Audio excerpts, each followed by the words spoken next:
Justiça de hoje discute a necessidade de aprimoramento dos juizados especiais. Na luta contra a morosidade da justiça, eles foram criados para solucionar os casos mais simples e dar uma prestação jurisdicional rápida. Mas a realidade dos juizados especiais hoje é outra. Eles teriam ultrapassado seus limites de atuação, decidindo casos complexos, inclusive contra a jurisprudência do Superior Tribunal de Justiça. Por que isso aconteceu? O que fazer para o retorno à concepção original de simplicidade? É o que vamos ver com os nossos convidados. Participam do programa o desembargador José Fernandes Filho, presidente do Conselho de Supervisão e Gestão dos Juizados Especiais de Minas Gerais e ex-presidente do Tribunal de Justiça de Minas, e o juiz Vicente de Oliveira, coordenador dos Juizados Especiais de Belo Horizonte. Numa parceria da TV Assembleia com a AMAGES, a Associação dos Magistrados Mineiros, está no ar o Via Justiça.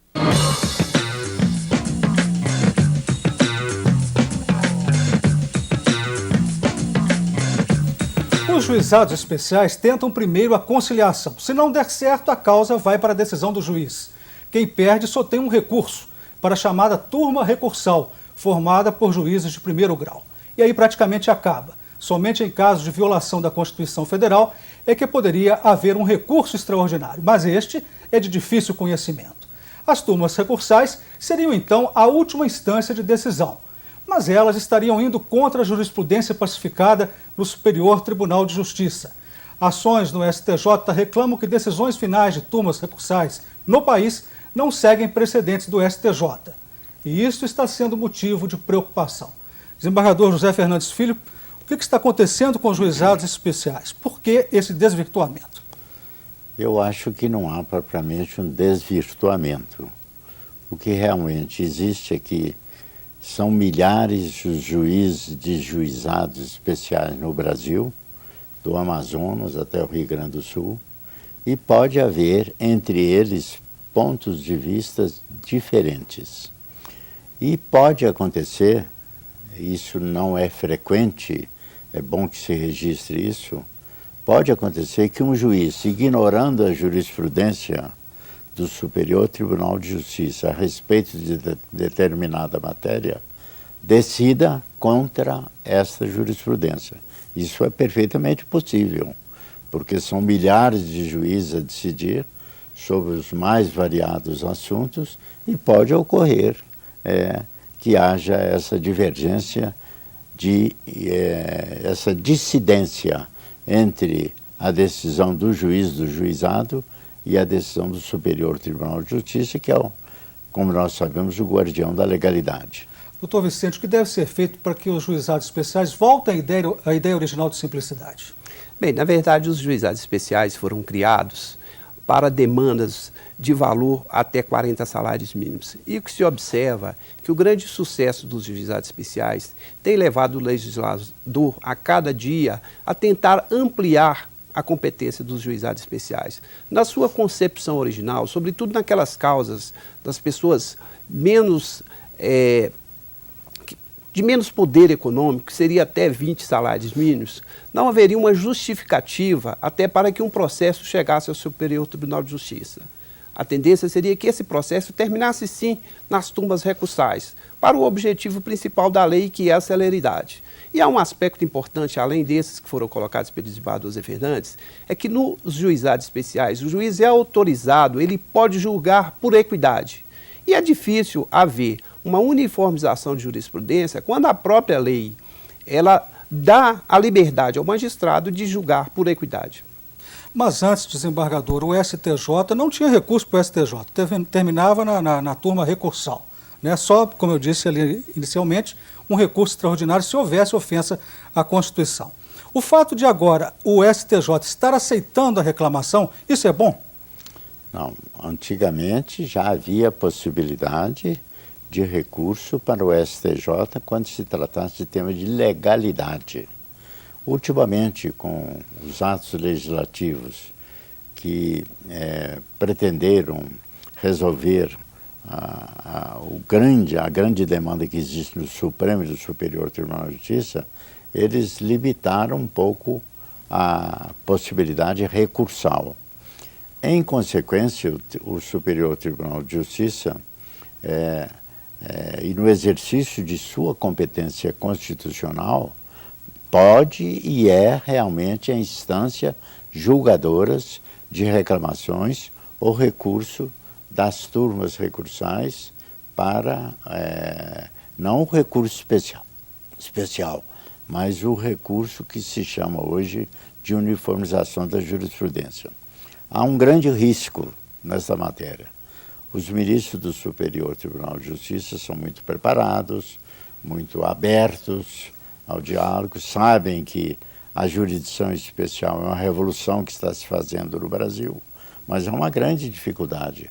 Os grandes réus nos juizados especiais, as seguradoras, os planos de saúde, os bancos, enfim, essas grandes corporações, elas dispõem de um grande corpo jurídico para a defesa de seus direitos.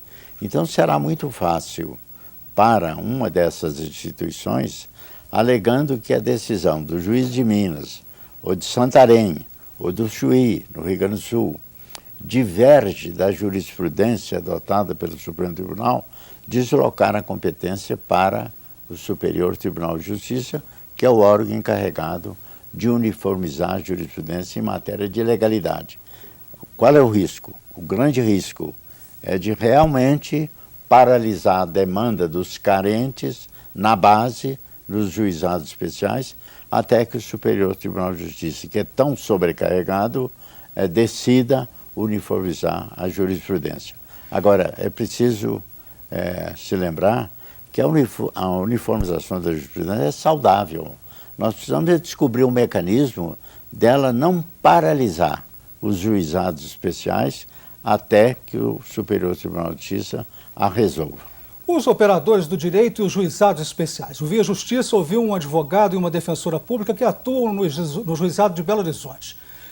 O advogado tem cliente, o defensor público tem assistido, que não pode pagar por um advogado. Vamos ver a visão de cada um sobre o juizado especial hoje, começando pelo advogado Gustavo Freire. Os juízes, de certa forma, estão cerceando alguns direitos das partes de produzir provas nessa audiência, porque o tempo ficou muito exíguo. Então, às vezes, quem sai prejudicado com isso é a própria parte. A solução dessa questão, ao meu ver, não seria impor esses limites, seria uma solução estrutural, onde que deveriam fazer mais concursos para habilitarem mais juízes, porque a sociedade está em constante evolução, em constante mudança. E o Poder Judiciário ele tem que estar preparado para isso. Doutor Vicente, eu gostaria que o senhor comentasse a fala do advogado. Na verdade, não há, pode-se dizer, um cerceamento da produção de prova. Os juizados especiais, ele cuida, como é a expressão da lei, de causas de pequena complexidade. Toda causa que reclama uma complexidade de prova, ela não deve ser levada ao juizado especial. Então, o rito de juizado especial é realmente mais célere para a solução da demanda. Daí, às vezes, haver essa divergência quanto à necessidade da prova. A prova, ela é, como diz a lei, dirigida ao magistrado. Se o magistrado entende que não há necessidade da dilação probatória, ele pode julgar, sim, o processo e dar essa celeridade desejada e conclamada pela lei. E agora vamos ver a fala da defensora pública Isabela Marques Pastore, da Defensoria de Minas Gerais. Que quanto mais se amplia a atuação do juizado, mais acesso à justiça a população como um todo tem. Quanto mais se limita a atuação, pior. Apesar de que hoje os juizados estão muito sobrecarregados em razão da imensa procura da população. Desembargador, gostaria que o senhor comentasse a fala da defensora pública. O juizado especial está inchado? Os juizados especiais, por serem considerados ilhas de excelência no Congresso Nacional, estão dia após dia recebendo novas atribuições. Recentemente criaram os juizados da Fazenda Pública. Agora fala-se no juizado torcedor, fala-se nos juizados de aeroportos. Já tem projeto aumentando a alçada que é originariamente de 20 ou até 40 salários mínimos para 60 salários mínimos, como aconteceu com os juizados da Fazenda Pública já criados. Então é evidente que os juizados estão, pela respeitabilidade que granjearam, estão sendo assediados a receberem novas atribuições, novas competências. Há um órgão nacional, que é admirável sob todos os aspectos, que se chama Fórum Nacional dos Juizados Especiais, criado pelo juiz. Ele não tem nada de institucional, foi criado de baixo para cima, que tem levado ao Congresso Nacional ponderações, entendendo, reveladoras do seu bom senso, de que a competência nossa não pode ser alargada, como está acontecendo atualmente, e no que a Defensoria Pública tem que faz muito sentido o que a Defensoria Pública acabou de dizer. Nossa competência está sendo alargada perigosamente. Poderá ser muito ampliada, desde que tenhamos recursos humanos, recursos materiais, juízes, o que realmente nenhum Estado tem condições de fazer. Nós vamos agora para um rápido intervalo e voltamos em seguida com Vê Justiça.